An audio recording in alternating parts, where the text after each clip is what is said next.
الحمدللہ نحمدہ ونستعینہ ونصلی علی رسول الکریم۔ آج میں ایسے ایک خوش نصیب صحابی کے بارے میں آپ کو بتاؤں گا کہ جن کا انتقال مدینہ منورہ میں ہوا۔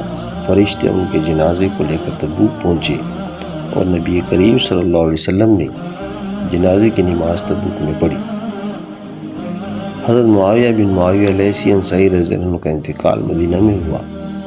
حضرت جبریل علیہ السلام 70,000 فرشتوں کو لے کر مدینہ آئے، ان کے جنازے کو لے کر تبوک روانہ ہوئے۔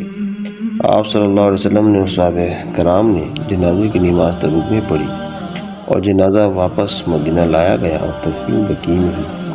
حضور صلی اللہ علیہ وسلم نے جبریل علیہ السلام سے پوچھا یہ اعزاز کیوں ملا؟ فرمایا کہ کثرت سے سورۃ اخلاص پڑھا کرتے تھے اس لیے یہ اعزاز ملا۔ چنانچہ یہ سورۃ اخلاص کی بھی برکت ہوئی۔ جزاک اللہ خیر۔